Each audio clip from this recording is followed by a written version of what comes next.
Hi friends, வணக்கம். நாம் இந்த செடிக்கு அன்றைக்கி 3G கரைசல் அடிச்சிருந்தோம். அடித்ததுக்கப்புறம் பார்த்திங்கன்னா பேன்கள் இருக்கான்னு பார்த்தா சுத்தமாக இல்லை. ஏன்னா அதுக்கு முன்னாடி இதெல்லாம் ரொம்ப அடிச்சிட்டு இருந்தது. இப்போ இலைக்கு பின்னாடி பேன்கள் எதுவுமே இல்லை, சுத்தமாக இருக்குது.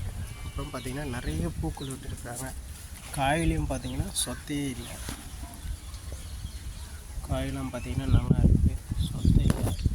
அப்புறம் நிறைய பூ எடுத்துருக்காங்க.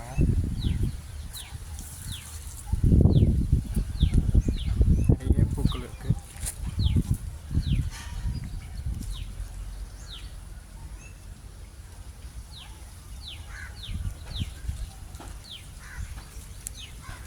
பிஞ்சுக்களும் பார்த்திங்கன்னா நேராக இருக்குது. பிஞ்சுங்களும் நேராக இருக்குது, சொத்தை இல்லாமல் இருக்குது.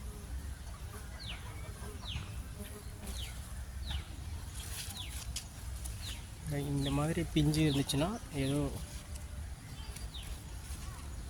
பிஞ்சு இந்த மாதிரி இருந்துச்சுன்னா ஏதோ சத்து குறைபாடுன்னு இருக்குது. அந்த மாதிரி இருந்தால் தான் இந்த மாதிரி கோணையாகும்.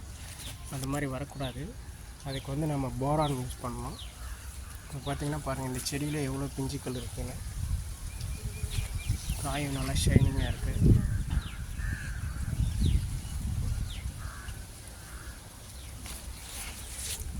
நிறைய பூக்கள் போட்டு காய்கள்லாம் நல்லா நேராக ஷைனிங்காக இருக்குது பாருங்கள்.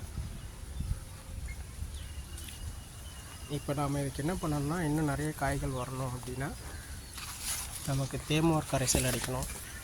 இந்த மாதிரி இன்னும் நீட்டாக காய்கள் வரணும் அப்படின்னா நமக்கு தேமோர் கரைசல் அடித்து முடிச்சிட்ட உடனே நல்ல ஈல்டு வரணும்னா போரான் அடிக்கணும். போரானும் தேமோர் கரைசலும் ஒன்றா அடிக்கக்கூடாது, தனித்தனியாக தான் அடிக்கணும்.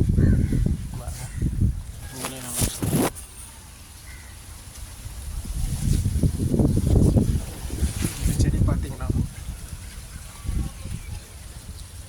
பாருங்க, இவ்வளோ அழகாக இருக்குது. ஒரே தெளிவாகிட்டாங்க எல்லாருமே. என்ன வேணால் இப்போ இதுக்கு சத்து குறைபாடு இருக்குது. சத்து குறைபாடு இருந்துச்சுன்னா தான் பாருங்க, பிஞ்சிலே எப்படி ஆகிடுச்சு. பிஞ்சிலே இந்த மாதிரி கருகிடுது. இதுக்கு சத்து குறைபாடு தான் காரணம். இதுக்கு தான் போரானும் தேமோர் கரைசலும் அடிக்கணும். அதனால் பிஞ்சிலாம் நல்லா இறங்கி இருக்குது. போரான் யாருக்குன்னா தேவைன்னா சொல்லுங்கள் ஃப்ரெண்ட்ஸ், சேர்த்தே ரெடி பண்ணிடலாம்.